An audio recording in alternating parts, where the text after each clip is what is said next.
Colorado's race for governor heats up. Two Republican candidates look to flip the script. Tonight, State Representative Scott Bottoms and State Senator Barbara Kirkmeyer confront the biggest issues impacting Colorado, including how to work across the aisle. There are so many bipartisan efforts, and that is what brings good policy to the citizens of this state. How unaffiliated voters play into the primary. There are more unaffiliated voters than anybody now. And where the state stands with the Trump administration. The problem I have with Colorado, one of the big problems, they do mail-in voting. That means they want dishonest elections. The gubernatorial Republican primary debate is presented by Denver7, the Denver Post, and Colorado Public Radio. Live from Denver7 studios, here is your host, Shannon Ogden. Good evening and welcome to tonight's debate, to our viewers and listeners, our studio audience, and of course, the candidates. Now, we had hoped to have three candidates in the studio tonight. Victor Marks was invited to participate, but declined. All right, it's a big night tonight. This is the first major televised debate in the Republican gubernatorial primary, and it's being broadcast on Denver7, on the Scripps News Group's Colorado Springs TV station, KOAA, and across Colorado Public Radio's statewide network, covering about 80% of our state. So before we get started, a little bit of housekeeping. Candidates, you will have 60 seconds to answer questions and 30 seconds to respond to follow-ups. Now, we have a clock to keep you on time, and a bell will sound when time is up. There we go. And if your opponent references you in an answer, you are allowed 30 seconds to respond. And I'd like to introduce the moderators for this evening. Denver7 political reporter Colette Bordelon in the middle. Colorado Public Radio's Bazi Kanani, there on the left side of the screen. And from the Denver Post, we have John Aguilar. So welcome to you all. So glad you're here. And we had a coin toss before the debate to determine the order of things tonight. Mr. Bottoms will get the first question of the night. Ms. Kirkmeyer will have the final closing statement. And that concludes the preamble. So let's begin. The first question tonight from Colette Bordelon. Colette? Thank you so much, Shannon. We begin tonight with a question about leadership. Colorado has not elected a Republican governor for more than 20 years. What makes you believe voters will do so now? And Mr. Bottoms, you'll take this one first. Yes, thank you. I believe very deeply that the people of Colorado are tired of where we are in this state, and this is both sides of the aisle. This is unaffiliated voters. This is everyone.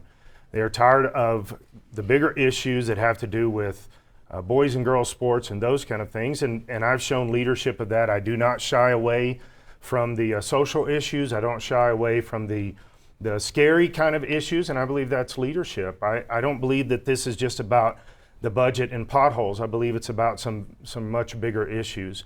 And so that's what leadership is. I've tried to pass many bills that have specifically to do with that leadership: grooming our kids, trafficking kids, parental consent, pedophilia, all of these different subjects. I've stood strong on those for 4 years as a representative, and as a governor, I'll continue to provide top-tier leadership. Thank you so much, Mr. Bottoms. Ms. Kirkmeyer. Thank you. It's very clear. Enough's enough. One-party control, Democrat control for the last 7 years. They have just made a mess of our state. We're unaffordable, we're unsafe. People are telling us, unaffiliated, independents, Republicans and Democrats, everyone is saying this state is going in the wrong direction. They are ready for new leadership. In fact, they're begging for new leadership. So I think that's very clear. They're telling us. And I think my record in things that I've done both as a county commissioner and as a state senator, where I have lowered property taxes, I have cut regulations, I've cut spending, made my county more affordable, led it to zero debt, and also have been working on bills that I've passed that have also made us more affordable here. And people are saying, look, we want somebody who's going to say they're going to back the blue, and they're going to look for people who, like myself, have been a leader in backing the blue and supporting local law enforcement and making sure that we're having safer communities. Thank you both so much. Let's say you are elected. It's likely that both chambers will still be controlled by Democrats. Which policies or issues do you see as ripe for compromise with Democrats to solve the major issues facing Coloradans? And that's to you, Ms. Kirkmeyer. Thank you. I think the issue of property taxes is one, because I carried a bill, two bills in fact, that with Democrats, because again, we're in the minority, both in the Senate and the House. And you have to work across the aisle to get anything done. I was able to pass a couple of bills, largest property tax relief in the state's history. I think there are areas in taxation that we're able to work on. And quite frankly, being a member of the Joint Budget Committee, I think there are several areas that we're able to work across the aisle, work together in unison to better our state. And I've demonstrated that through the Joint Budget Committee, where we have cut spending, have cut programs, working with Democrats saying these programs have to go, made sure that we didn't jeopardize healthcare access in the state. So again, working with Democrats on all of those issues, I've been able to pass legislation that has saved us money, cut regulations, made sure that we have access to healthcare in our state. And I think hopefully we can work on the issue with roads, because our roads are a mess and they're crumbling and we need to do something. Mr. Bonhams. Yes, I believe that property tax, I believe income tax is also a big issue. Taxes in general, we're the sixth most regulated state in the United States. These are all issues that are concerning to Coloradoans. But here is some of the bigger stuff that kind of outweigh that, is that we are second in crime in the entire United States. We're first in car thefts. The other side was celebrating that we were second, but now we've come back to first. We have drug issues out of control across state. We also have illegal immigrant crime that is a major issue. We also have a Venezuelan cartel that is set up in Aurora. These are the things that I'm the only candidate, back when we had 26 candidates for Republican side, I'm the only candidate that's talking about. This is the number one issues to the people of Colorado. They're sick and tired of being scared to walk outside. They're sick and tired of everything just controlling every single aspect of their life, including all the taxes and regulation. Thank you both. Throughout this debate, we will also bring you, the candidates, some questions that have come directly from Coloradans across the state. Here is the first of those questions. Brian Schultz, Parker, Colorado. In a state that dramatically swung left over the last 10 to 15 years, there seems to be a growing contingency of independents who tout common sense government, who need to be reached. So what are you offering to that demographic? Mr. Bottoms? Yes, that's a great question. Over 50% of the state is unaffiliated. That's more than Republicans, Democrats, Libertarian, everybody combined. The natural bent over the years has been they lean about 60% Democrat, about 40% Republican. That is not happening in this cycle. What's happening in this cycle is they're saying we're not attached to either party. Both parties have lied to us. I have watched that happen. I've watched being lied to myself as a state representative, from everything finances, the budget, to everything.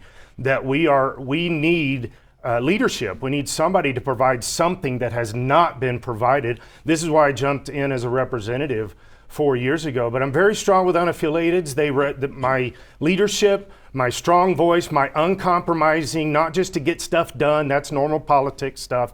I don't do that. I am a strong leadership that will lead our state forward out of all of these issues. Ms. Kirkmeyer. Thank you, Brian, for the question.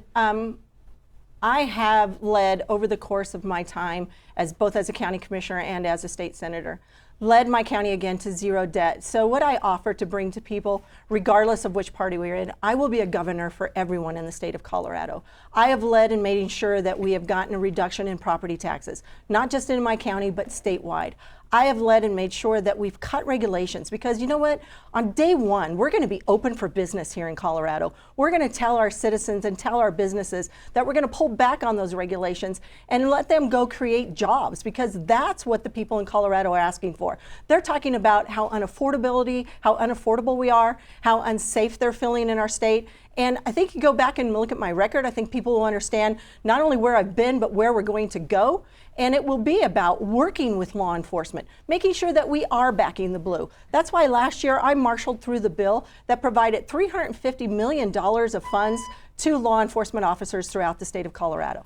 Thank you. We'd like to turn now to a question that is high priority for so many Coloradans, jobs and the economy.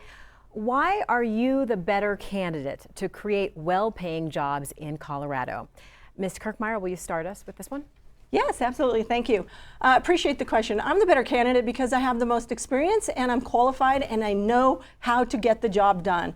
I've actually governed and run multi-million, hundreds of millions of dollars, billion-dollar budgets in this state, and I know how to get the job done. We need to go in and create. We don't, as government, create workforce. We need to create an environment where people want to come here and invest in our state and bring jobs to our state and pull back on regulations. So I'm the governor, I'm the individual who knows, or I will be the governor. I shouldn't say I'm the governor, should I?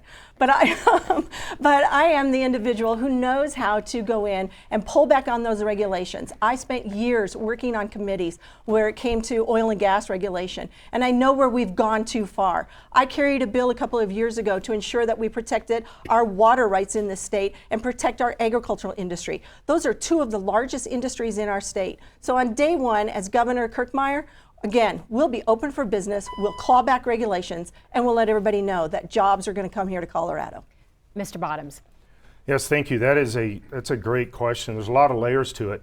I've been working with an individual that is part of the Trump's administration, Small Business Administration, but worked with him for quite a while. Now he is directly working with Vice President Vance for fraud. This is where we have to start in the state of Colorado. Before we can have affordability, we've got to deregulate and we've got to doge every single thing in the state of Colorado. And this is not a Democrat issue, Republican issue, in my opinion, because I've seen it. There's corruptions on both sides of the aisle, and we need to get to the bottom of this. We need to stop all of the money going to private interests that I believe are corrupt and illegal, and that's what's hurting our housing market. That's what's hurting. And then you add the property tax to it, just the overwhelming regulations for builders, for independent property owners. But I think it starts first with corruption. We've got to get the corruption out of Colorado. Then we can afford to live in this state. Mr. Bottoms, I'd like to follow up with you on a couple of things there. Can you cite a specific issue of corruption that you're concerned about? Yes, thank you for the question. I just submitted a resolution 2 weeks ago in the House that in committee that was going to call for a special auditor to come into the state of Colorado from outside the state because we have major issues within our judicial system, starting the Supreme Court and also including Attorney General Weiser. And that was all included in that investigative audit. The Democrats voted unanimously against that, and they are now going to be included in this. And this is the tune of about $33 billion. There's 4 others that we have also uncovered. Who are you alleging has committed acts of corruption? We actually have direct evidence from the judicial system itself and Attorney General Weiser that are tied directly to pay-for-play kind of things, tax breaks for different corporations, and the whistleblower that was part of the Supreme Court Accountability Group. He had moved up through the system. He was actually dismissed for producing evidence at great levels. And here's the thing, if I'm wrong about this, appoint the special auditor that I asked for in the resolution, and let's see if I'm right. Maybe I'm wrong, but let's actually investigate it. Okay, and for clarity, who else has the evidence that you've mentioned? Well, we sent the evidence to the Speaker of the House and the Majority Leader. We actually had to put legal pressure on them for them to actually run the resolution. They wouldn't do it. Then we sent the evidence to all of the Democrats on the committee. We also have many lawyers that are involved with this that have this evidence, and this is stacks and stacks of evidence. And also specifically the whistleblower, his name is Christopher Gregory, that was part of the that was his job, was to audit with the Supreme Court. I think we can move on. I think for the record, we have not seen any of that evidence. But Mr. Bottoms, if it becomes available, we would be very interested to see it. We'd love to look it over. Now, let's look to excuse me, may I make a comment with regard to the judicial misconduct, or no? Our rules are, unless you are mentioned, we may not rebut. Thank you. So I'd like to turn to the budget, a topic you know a lot about, Senator. We're facing yet another significant budget shortfall next year. What are both of your priorities when it comes to ensuring which programs are protected here in Colorado? Mr. Bottoms, you'll take this one first. Which programs are protected? That's an interesting way to ask the question. We have a lot of corruption in the state of Colorado. We have a lot of things that through the budget have been mishandled greatly. Right now we have many bills that are taking money from the unclaimed property trust fund. That is illegal. They're not allowed to do that. It actually has Colorado people's names attached to every single dollar there. 3 or 4 years ago they said they were only using interest. They used that up immediately. We will have to go after groups like CDOT and really vet them, really doge them. We need to doge the education administration. There are some things when it comes to health care, Medicaid, Medicare, that we have to protect. We actually have a constitutional obligation to protect these things. But the problem is those are also being misused, and there's corruption within those, so we need to go after that corruption and doge that also. Ms. Kirkmeyer. Could I get the question again, please? Yes, of course. What are your priorities when it comes to ensuring which programs are protected within the budget next year as we face another significant budget shortfall? So actually, we don't necessarily have a budget shortfall because we do have a constitutional requirement to balance our budget, and we do balance the budget. We do have what's called a structural deficit, and it's very similar to like if you gave your kids the credit cards, and in this case the kids are the Democrats. You gave the kids your credit card and they went out and maxed out the credit cards, and then we have trouble paying them off later. So that's the situation we're in. With regard to what are my priorities within the budget, they've been the same as they have for the last 4 years that I've set on the Joint Budget Committee. They are funding education, K-12 education, because that is the area that is actually a constitutional mandate that we not only have a free public school system, but also that we fund it and we increase the funding by inflation year after year. Both of those are constitutional amendments that passed in our state. So education, K-12 education, which, by the way, I went and got that funded and made sure that we were following the Constitution. And then it's Medicaid, because I want to make sure that everyone has access to health care in the state, not just the individuals who are on Medicaid, but everybody. And then also those areas of child welfare. So I heard Ms. Kirkmeyer mention 3 areas in the budget. Mr. Bottoms, I did not hear an exact program that you believe needs to be in some sense protected as we examine the budget next year. Do you have a program you would like to ensure does not get cut significantly? Yes, I said any kind of health care, Medicaid, Medicare, I did say that we need to protect that. But we also need to investigate that along the way. The problem with our budget is it's not balanced. I voted against it 4 years in a row because one day it's balanced, the next day we owe $880 million. That is not a balanced budget. Just because it looks like it on paper and everybody signs off, that's not balanced. And this is part of the problem is we keep passing laws that are taking money from places that they don't have the ability to do that with.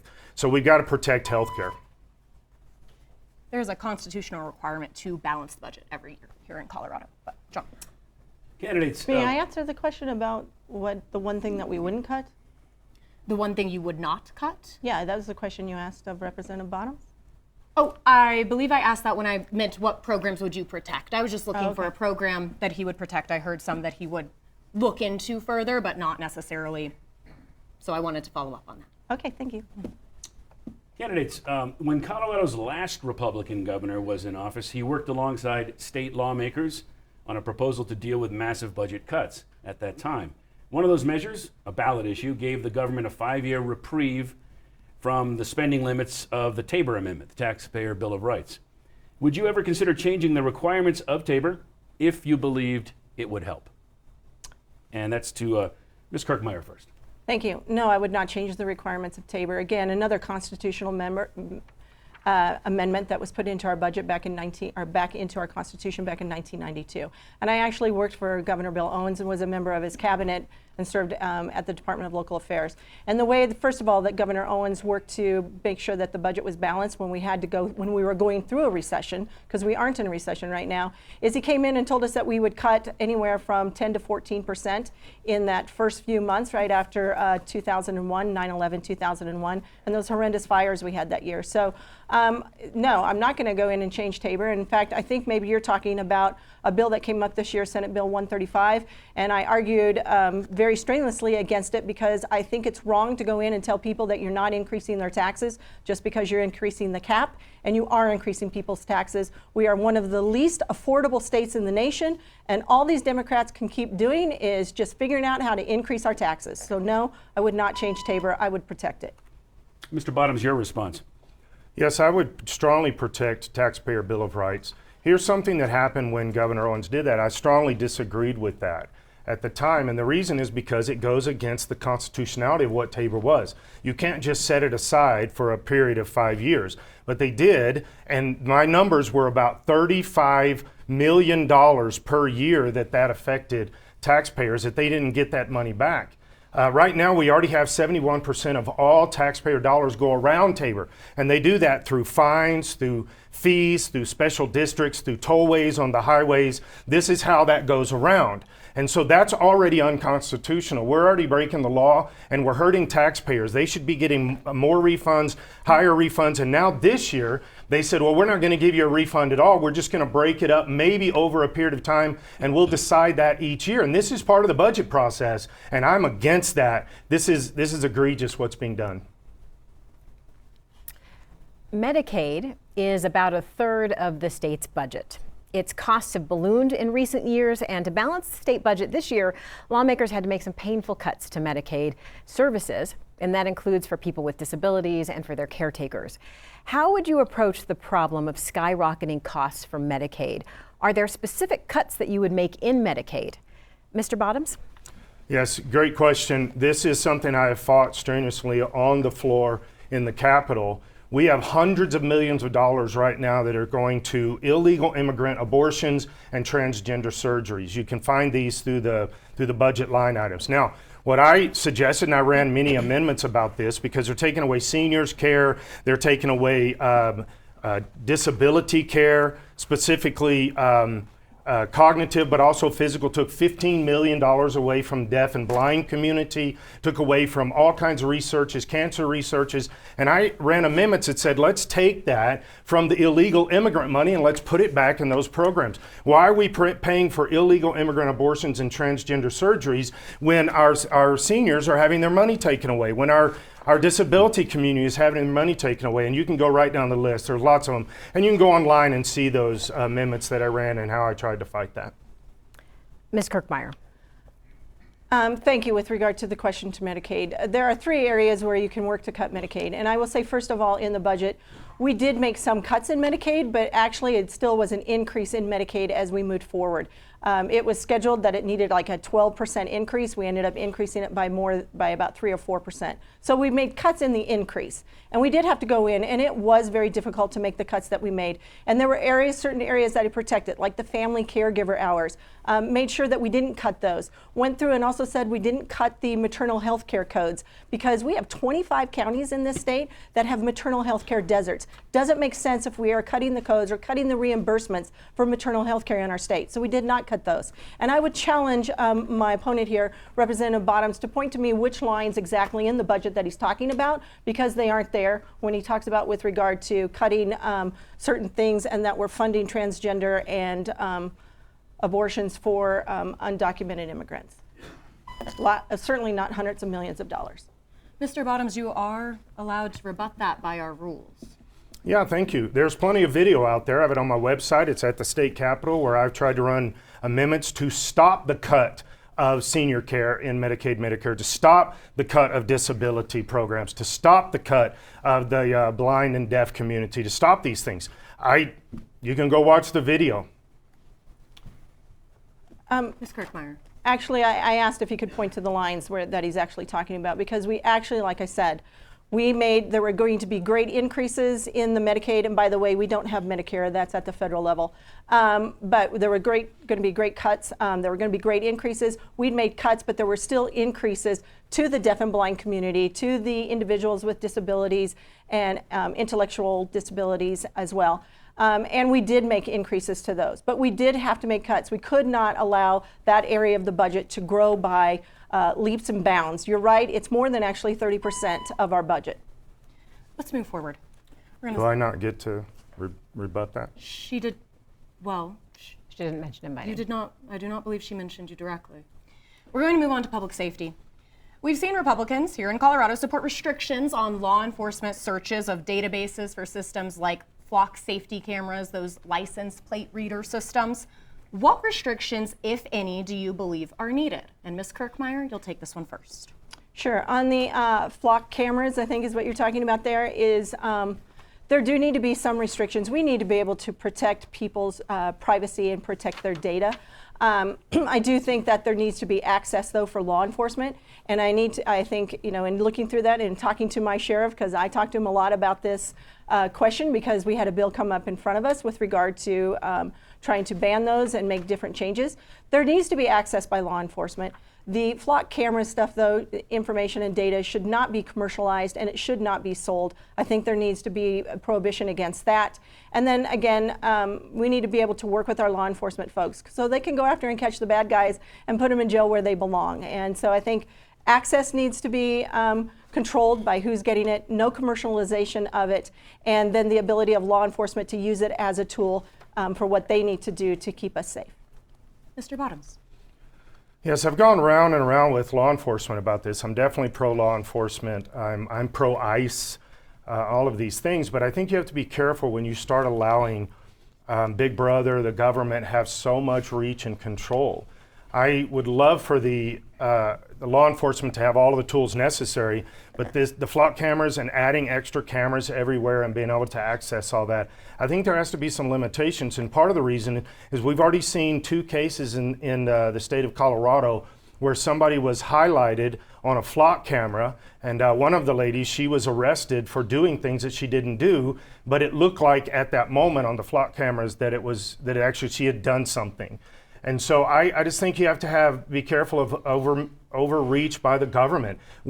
This is not a Democrat, Republican, this is all of us. Be careful when you let the government have that much control in your life, and I'm just not okay with it. Our next question comes from a young viewer. It's about regulating social media. My name is Weston Hancock, and I live in Windsor, Colorado. My question for you candidates is, what would be your plan for social media usage in our youth and phone usage in schools? As a 13-year-old enrolled in public school, I have seen many harmful effects of social media, like depression, sleep deprivation, and social toxicity. What would be your solution to solve that, and your solution to having phones in schools which become a distraction for learning? Mr. Bottoms, Weston's question goes to you first. Yeah, I think that's one of the bigger questions for the school and the students in school right now. I actually ran a bill this last session, but the Democrats have an agreement that if I run a bill and my name's on it, they won't pass it. Doesn't matter whether it's good. And I had Democrats coming to me and saying this was a good bill, but they couldn't pass it because my name was on it. But basically, it was coming back to personhood, that you own you. You own your retinas, fingerprints, your voice, your face. You own you, your person. And we've got to be able to regulate that when it comes into the AI space, because this is what we're seeing in the school districts is take a picture of a young lady and then you put all of this other stuff to it using her face, but nudity and all of this. And this is a major big issue. I do think you have to be careful regulating AI in a general sense, but under 18, I think you have to do some stuff. And I've always been a fan. No phones in the classrooms. Ms. Kirkmeyer. Thank you, and thank you for the question. And I believe you live in my district, actually. So thank you again, and it's a great question to ask. I would say this, with regard to the cell phone usage, we did pass a bill a couple of years ago that requires the school districts to put a plan in place and to put policies in place that would basically say within that school district how they would handle cell phones. I personally think that cell phones probably should be banned. I think there might be some situation where there could be the case where there would be cell phones, especially if in the case of emergencies, that type of thing. But in the classroom, having them on, I think it's distraction. And I think just all of the things that occur within the, with the youth and with folks, even all of us. I've seen it even on the Senate floor where cell phones become a huge distraction and people aren't paying attention. So again, I think that this is something that is left up to local control. It's left up to the school districts. We did require that they put a plan in place to ensure how they are affecting the usage of cell phones in our schools. Thanks again to Weston for that question. And now let's move to water. Negotiations among Western states are still ongoing over future guidelines for the Colorado River. Would you accept mandatory cuts to Colorado's allocation of the river in dry years? And keep in mind that not cutting usage could risk years of litigation and uncertainty. This question goes first to Ms. Kirkmeyer. Thank you. In the state of Colorado, we have these compacts that are in place, and they're through the federal government, and they're compacts that have been in place for hundreds of years. I would honor those compacts and make sure that we are getting what we said we should be getting here in Colorado. It is truly the lower basin states that this is an issue for. So yes, I would agree to mandatory cuts for them because that's what they should be doing. But I don't agree to mandatory cuts for us here in Colorado. There is prior appropriation that's in place. Water is a water right, and people have senior water rights on the river and things of that nature. So I wouldn't agree to mandatory cuts. I understand that there could be legal challenges to that, but that's why we have an attorney general. That's why we have a compact. We need to go in and protect and make sure Colorado comes first, and that we protect what was in that compact and that we live up to it. And that's what I would expect us to do. I think a lot of things can happen, if, and get in place if you start the conversations early without legal representation. Mr. Bottoms. Yes, we have a compact that was started in 1922 and involves 7 states. To be able to change that compact, you would have to get the agreement of those 7 states. That one is, the interesting thing about that is we're actually sending more water downstream than that compact demands. Sometimes as high as 32% that we've been sending downstream. That's not part of the agreement. I think we have to stop that. Keep our water in Colorado. We also have an issue up on the Colorado-Nebraska border up by Julesburg, where a 100-year agreement just ended between Colorado and Nebraska. And Nebraska is trying to see how they can come in. They've already been doing this, come in and try to buy land and control that water there. We've got to stop this. Our biggest water issue in Colorado is not the compacts, it's not the droughts, it's we're selling our water downstream, and there's a handful of very wealthy people in this state that have been doing that, and that's why we're sending 32% on certain years downstream. It's got to stop. Mr. Bottoms, just for clarity, would you accept mandatory cuts to Colorado's share of the river? Were you a no on that? I don't think we should take any cuts. Those cuts need to go downstream. Thank you. We're going to go now to a round of yes or no questions. So candidates, for these questions, please only answer with yes or no. You will say it at the same time. And if we need to clarify, we will clarify. Are we doing 3, 2, 1? How do we say it at the same time? We're going to hope you two have some perfect timing on this. Our first question, did Joe Biden win the 2020 presidential election? No. Yes. That was a yes and a no from the different candidates. Is Donald Trump eligible to run for another term? No. No. 2 no's. Do you support the dismantling of NCAR, the National Center for Atmospheric Research, which is located in Boulder? No. No. And if you were governor, would you work to bring Space Command back to Colorado? Yes. Do you believe it's fair for states to redistrict mid-decade for national partisan gain just ahead of the midterm elections? No. And we'll save the toughest one for last. When the Broncos move to their new stadium, should they go back to their old uniforms? Yes. Sure. Sure if they want to. I like their uniforms now, though, so I don't know. I'm sure that's a branding message. They'll decide it themselves. That's tough to answer yes or no. I get it. It is. But Thank I you. like the Broncos, so yes on the Broncos. All right, we'll pause there on the orange and blue. That is the first half of our debate. Candidates, everybody, you can take a short breather, and we're going to be back in 3 minutes.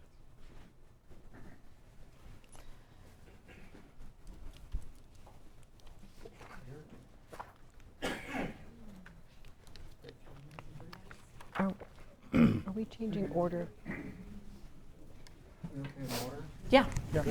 Great. These are all fair, right? I could use a sandwich. We're all fair, right? Okay, sorry. That lingered for a long time. 3 minutes and break.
All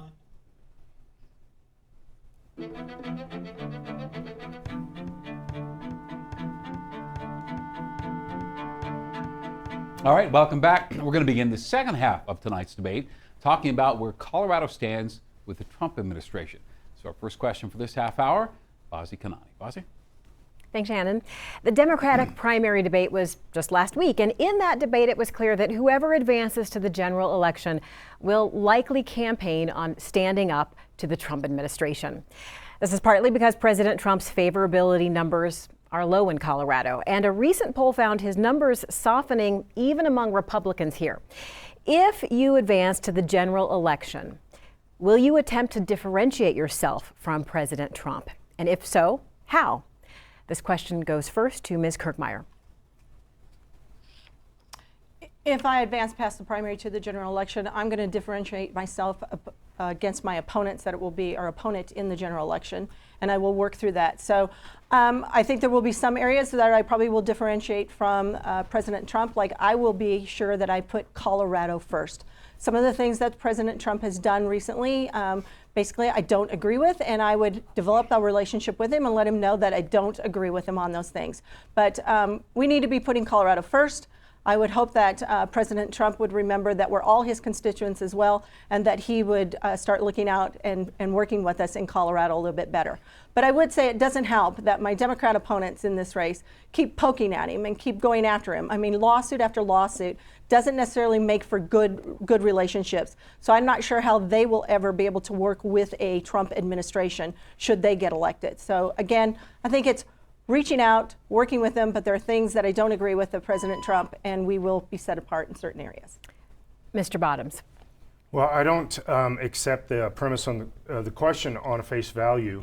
I think Trump has done some pretty amazing things. He's the one trying to stop mail-in balloting, which is the easiest way to cheat in any election. There's so many things that Trump has done. I watched some of that debate between the two Democrat opponents the other day. The only thing they have is we hate Trump. They don't have policies. They don't have anything that's moving forward. They're definitely not going to doge the state and try to uncover corruption. That is actually starting with the Trump administration and with Vice President Vance. And so I don't necessarily need Trump's endorsement or something. I'm not that. I believe that the state of Colorado needs to stand on its own feet, and when I'm governor, I'm going to do that. I am a reformer. I do not mind looking at people in power. That's why when we doge, we're going to doge Republicans and Democrats. But if Trump does things that are good for Colorado, I'll support it. If he doesn't, I won't. But I don't have Trump derangement syndrome, and I'm not going after Trump at every sentence. Mr. Bottoms, you've mentioned Doge a few times in this debate. I'm wondering how Doge in Colorado would be different from what we've seen at the federal level. At the federal level, we've seen Doge exaggerate the amount of money that it has spent. It's been accused of making sweeping cuts with no strategy, and it's not led to less federal spending. So how would Doge in Colorado be different for you? Well, the first half of that I don't agree with. I think that there's a lot of rumors around Doge that has been very unhealthy, but they're not true. The second half is, yes, we do need to do stuff specifically for Colorado. I've already put a team together because we don't actually have a Doge department in the state of Colorado. We're going to have to create one. But I've already got people ready to go, and some of these are very well-known names throughout the state that have worked with budgets, that have worked with these kind of things. But we have to get the corruption in Colorado out. We must do that. Ms. Kirkmeyer, one quick follow-up for you. You did mention that there are some areas where you disagree with President Trump. Can you give us one or two specifics? Yes, I thank you for the question. I disagree with him when he neglected to give us the federal emergency dollars that were needed, and then also with the Capital Water Project down in the Lower Arkansas Valley. I disagreed with both of those moves that he made. I also don't appreciate that he moved Space Command out of our state. I think that wouldn't have happened if Governor Polis and our Attorney General would have actually been trying to figure out how to work with the president and work the federal government, but instead it did. Yeah. We're going to turn now to a new topic. Similar, though. You both have said that as governor you would cooperate with the president and federal authorities on immigration enforcement. That said, has the Trump administration made mistakes in the way it's handling immigration enforcement? And this one will go to Mr. Bottoms first. Yeah, there's been a lot of mistakes on perception and those kind of things. But we just sat in the Capitol Thursday and debated over and over whether cops are cold-blooded killers. That was the exact term. I do not agree with that. ICE is not the bad guy. Yes, Trump administration has made some errors, but he removed Holman when he found those. But we need to get ICE out of this state. There's according to ICE itself, there's about 45 to 50,000 Venezuelan cartel in this state. And we know that they set up shop and took over a few blocks in Aurora. And our governor kept saying nothing to see here. We've got to stop that. That is illegal. That is breaking federal crime. Our governor, our attorney general needs to be held accountable to this. And while we can do it ourselves with National Guard and police forces, if Trump wants to jump in with federal forces, I'm okay with that too. Ms. Kirkmeyer. Could I get the question again, please? Of course. Thank you. You both have said that as governor, you'd cooperate with the president and federal authorities on immigration enforcement. But that being said, has the Trump administration made mistakes in the way it's handling immigration enforcement? Yes, I have said that I would work with him, and I would work with him on immigration enforcement. Have they made mistakes? Yes, they have. And the mistake was, I think they're not as transparent as they should be. And I think they should be probably working with local law enforcement more than what they are. They should be giving the heads up and trying to work and put together plans. You know, I oversaw the Office of Emergency Management for the state of Colorado, and there is already in place this platform where local government, state government, and the federal government can come together in an emergency and work together and coordinate. And I think that's what's been missing with some of the stuff that this administration has been doing. I will say this though, you know, I asked my sheriff about the 45,000 or 40,000 Venezuelans that are part of the cartel in the state of Colorado, and it's Weld County, so he said, which is a rural county to some extent, and he said that that's not accurate. So I don't know where that is coming from, and my sheriff doesn't believe it. I would also like to point out, Aurora police have said that the gang's activity in their city is isolated. Before we move it on over to John. Our next topic is election security. And here's a question from a viewer. I'm Susan Lauscher. I live in North Glen, Colorado, and my question has to do with Colorado's election system. Do you believe that Colorado's election system is safe and secure, and would you like to see any changes made? If you could take that one first, Mr. Bottoms. Yes, thank you for the question. We need a lot of changes. We have to stop mail-in balloting. President Carter and Jimmy Baker back in the day said the #1 way to corrupt an election is through mail-in balloting. This is why President Trump has been fighting so hard against this. We have to stop this in Colorado. It's not okay. We also need to have in-person voting with ID. The ID is what we use for everything. Why do we not use it for one of the most important things in our country, and that's voting? We have to clean up the system. We have to change the system. We also have to clean up the voter rolls. That was done once 2 years ago, 2.5 years ago now. This needs to be done, and that is directly at the feet of Secretary of State Griswold. There's a lot of investigations going on from the national level that are investigating these kind of things having to do with BIOS passwords, release, and voter packets sent out to 33,000 illegal immigrants. This has to stop now. Ms. Kirkmeyer, please. Thank you, and thank you, Susan, for the question. Greatly appreciate it. Yes, I believe that our system is safe and secure. I served as a Weld County Commissioner for 20 years and worked with the clerk, not specifically on counting the ballots, that type of thing, but worked with her to make sure that we did have a safe and secure system. So I do know that the system, as it is now, is not connected to the internet. I do know that there are several audits that go through. I do know that there are situations where signatures are checked, and if they don't match, that they're sent to the district attorney. So there is some fraud that happens, but they're sent to the district attorney to follow through on those. There are several processes in place to ensure that there is auditing done throughout the process and prior to the records being sent to the Secretary of State. The Secretary of State actually does not run elections in our state. It is run at the county level. And so working with our county clerk, I believe that she ran a safe and secure election, and I believe that a majority of our counties that are Republican clerks have been doing the same thing. So I think it's safe. I would clean up the voter rolls. I didn't get to finish. Can I finish? You can finish that sentence. Okay. There are things that need to be done in the second part of your question is what would we do? And the voter rolls definitely need to be cleaned up. And I do think that we have to have a system where we do have ID to show that you are a registered voter in the state of Colorado. I don't know how we work that out because we voted for mail-in ballots in this state. And we will have to We'd have to work on that. That felt like more than a sentence. Thank you, Ms. Kirkmeyer. Sure. Sticking with that topic, Colorado's GOP has tried to block unaffiliated voters from their primaries. Mr. Bottoms is in fact part of a lawsuit filed this week trying to do the same, and proceedings were happening today on that case.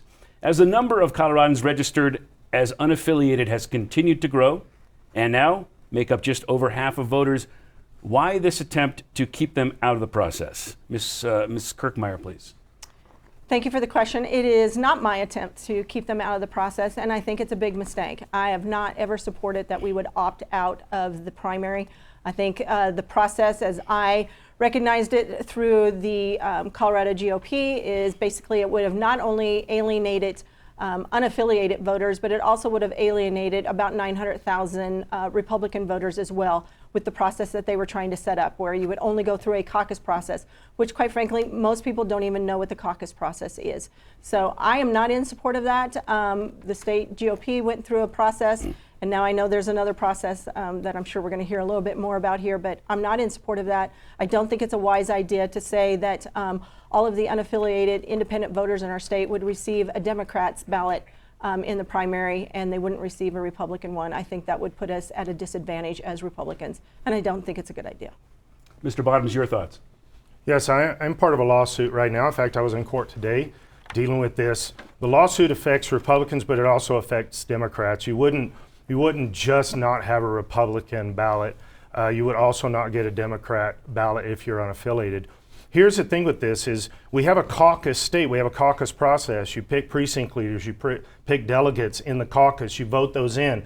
Then they go to assembly and they vote for their candidate. Then you narrow that down and you go to the primary and you vote for your candidate. In fact, it actually says that you will be electing the Republican candidate on the ballot. This isn't unaffiliated. This is for Democrats and Republicans. If you're part of that team, you choose the person for your team. If you're not part of that team, you don't choose the person for that team. And by the way, Democrats feel very strongly about this too. I've talked to many of them in Democrat leadership in the House. This is just something we got to bring it back to the Constitution, and that's what we're fighting it on the legal level is constitutionality. Thank you both. Our next topic focuses on social issues, and the question comes from a viewer. My name is Aaron Schultz. I was born and raised in Colorado, and my question for you is, I am a lifelong independent that appreciates fiscal restraint. How can you guarantee that you'll focus on actual fiscal responsibility instead of policing bathrooms? That question for our candidates because they say they cannot hear what Aaron Schultz had to ask. He said his question as a lifelong independent who appreciates fiscal restraint is how can you guarantee that you'll focus on actual fiscal responsibility instead of policing bathrooms? Mr. Bottoms, you'll go first. Yes, fiscal responsibility starts first with the budget. This is why I vote against it every year. You cannot say it's balanced. It may look balanced on paper, but it is not. It is taking money from places that it does not have the right to take. And then there's 40, 50 bills this year that are coming from gifts, grants, and donations. In other words, they're expecting people to donate $50 million for a bill. This is absolute lunacy. Our budget is totally broken. When I submit my budget, it'll come after the Governor Polis's budget because the election's after that's submitted. We will cut billions and billions, up to 10 billion, maybe even more than that. And I've already got financial people working on that. We've also, again, I keep coming back to this, but we have to doge the state. There are so many broken things that we are doing that you can look, one of the corruption areas that I've looked at is CHF, that they are giving grants to NGOs that they have no right to do. We've got to stop this. Ms. Kirkmeyer. Thank you for the question. First of all, I would just say that pretty much everything Representative Bottoms said is inaccurate. It's not that we need to doge our state. There's not a bunch, there probably is some corruption. There is going to be some fraud. In fact, we've uncovered some instances of fraud, but the problem is this administration is one of the worst managed administrations there is. Every single department has management issues. But with regard to the budget, it is the legislative branch responsibility. In fact, it is in the Constitution that they write the budget. And I am one of 6 members who do that, and I sent it across the street to the other 94 members. It is a balanced budget as required under our Constitution. Just because in your checkbook, if the money goes up and down within your checkbook or within your savings account, doesn't mean that the budget is not balanced, because it is balanced. There are not hundreds of millions of dollars that are being done in a corrupt manner that are going from one program to another program. That can't happen. And Representative Bottoms has said on many cases that he's able to cut billions of dollars out of the budget, yet I have not seen one amendment from him that actually cuts anything out of the budget. And in fact, the last budget he didn't even vote on. Mr. Bottoms, would you like to rebut that? We are getting short on time. Yes. Yes, I have submitted many amendments to the budget, and she knows that, but she's not in the House, and she's just trying to make it look like something else. But here's the thing. I used this example earlier. Hundreds and hundreds of millions of dollars have been taken from unclaimed property trust fund by those 6 members is frauding the people of Colorado. That your name is actually attacked. Look, go to the website for the state and look. They are taking your money and they're frauding you out of hundreds of millions of dollars. And Ms. Kirkmeyer, you were mentioned. We will do one more rebuttal before moving on. Ms. Kirkmeyer? That is absolutely not true. And if Representative Bottoms would have actually shown up and known about the budget and followed through on the budget, or maybe he looked in through his appropriations, he would have known that there was a bill that went through where we actually cut people who were cut other programs, cut other bills that have been passed in the past, cut those so that they aren't taking from the unclaimed property fund. So it isn't corrupt. We didn't break any laws. And we are following the Constitution and general accounting principles. So we have a balanced budget, and it is not that it's corrupt. Mr. Representative Bottoms, I went back and checked, and in 2024, you didn't have one amendment to the budget. I went back and looked on your record in your journal. We will have to move on to another topic. Mr. Bottoms, this question is specifically for you. You've alleged that pedophilia runs through the Colorado House, Senate, and governor's office, but you haven't publicly presented any evidence for such claims or provided details or names. How can voters trust you when you make statements that sound conspiratorial?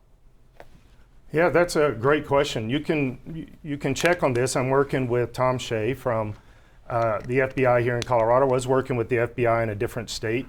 I couldn't get anybody outside law enforcement to help me with this for a while, but I have found a team now that is going to be helping me with this, and we continue to have people that are whistleblowers. The first 2 whistleblowers were Democrat representatives to this. The FBI is checking into all of that. There's no way I can prove this right now because I'm not a federal investigator. I'm also not a prosecutor. But we'll see. And here's the thing is, even after, if I somehow do not get elected governor, I'm not going to let this go. We're going to go after this. I've been fighting pedophilia in this state for years. I'm the only candidate that has come after pedophilia, and I've done it through multiple laws and bills that I've tried to get passed. But Democrats don't want to uncover this, and Republicans don't either. Mr. Bottoms, we're short on time, so I will just point out that you've admitted there's no evidence that you have, no way that you can prove that at this time. That's not what I said. Ms. Kirkmeyer, when you were a Weld County Commissioner back in 2013, you attempted to get Northeast counties to split off from Colorado, to secede and form your own state. Why should Coloradans in other parts of the state vote for you now, when at one point you didn't want to remain part of Colorado? So let's be clear, the question that was on the ballot is, should we pursue looking at going through a succession in our state? It wasn't should we succeed, it was should we pursue that? We had as Weld County Commissioners, and at that time, I'm just going to say, the urban-rural divide was running rampant. They were doing things like not plowing the roads in rural Colorado, putting rules in place for the utilities in rural Colorado, but exempting out municipal utilities. They were taking grant funds that should have been coming to rural Colorado and moving them into the Denver metro area. So we had in Weld County at least 7 forums throughout our county, because Weld County is a big county. And at those forums, people said overwhelmingly they thought we should succeed. So instead of just doing a survey, we took it to a vote. The voters said no, don't pursue it any farther. We did not pursue it any farther. But I will tell you, at the time, Governor Hickenlooper was in office, and he said to us that he thought it was a good thing that we did, that it made our state stronger, and it made him sit up and listen and figured out that he needed to start paying better attention to rural Colorado. So you bet any day of the week that my constituents say they want something, I'm listening to them. I put it to a vote. If they would have voted for it, we would have pursued it, but they didn't vote for it, we did not pursue it. So I'm the person who's going to listen to my constituents and move on. And we have to move on now. Sorry. You're all right. All right. Thank you all very much. That was the final question from our moderators. Now it's time for closing statements from the candidates. Again, we flipped a coin to determine order. We begin with Mr. Bottoms, and you have 60 seconds. Yes, thank you. I want to state this again. The reason that Democrats are going to come across and vote for a Republican governor, the reason unaffiliated are going to come across and vote for a Republican governor is because of the major issues. They don't want boys and girls sports. They are sick and tired of the pedophilia. They don't like the illegal immigrant crime that is happening in our state, and crime in a general sense. They don't like being regulated. The idea that somehow, this has never happened in 75 years, it's not going to happen this year, that somehow a Democrat is going to reach across and vote for a Republican because of potholes or because of the budget is not going to happen. That's not where we are in the state right now. Democrats are not pulling away from their leadership because they're upset about potholes. They're upset what we're doing to our kids. They're upset about the illegal immigrant issues in our state. And I'm the only candidate that keeps coming back to this. And that's why I'm going to be the next governor. All right, thank you, Mr. Bottoms. Ms. Kirkmeyer, your closing statement, and you also have 60 seconds. Thank you. You know, enough is enough in this state. We've had one party control for 7 years, and they've made a mess out of it. People are telling us that it's about the affordability. It's about not about worrying about, are they going to be able to buy a house? Are they going to be able to afford to keep in their house? Can they afford their rent? That's what the people are talking about. They're talking about whether or not they're safe in their communities. And they are talking about the roads, but they're also talking about education and access to health care.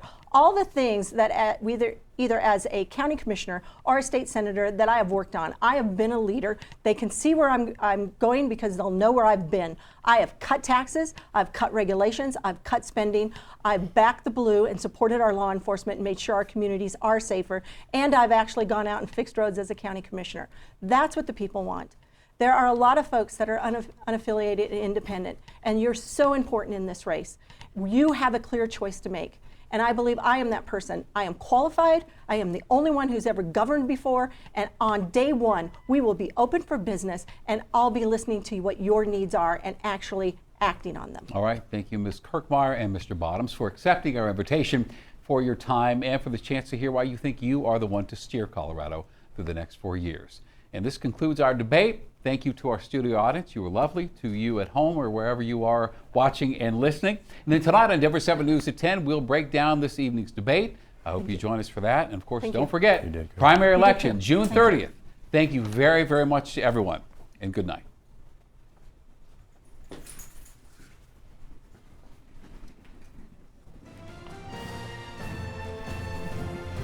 Thank you all.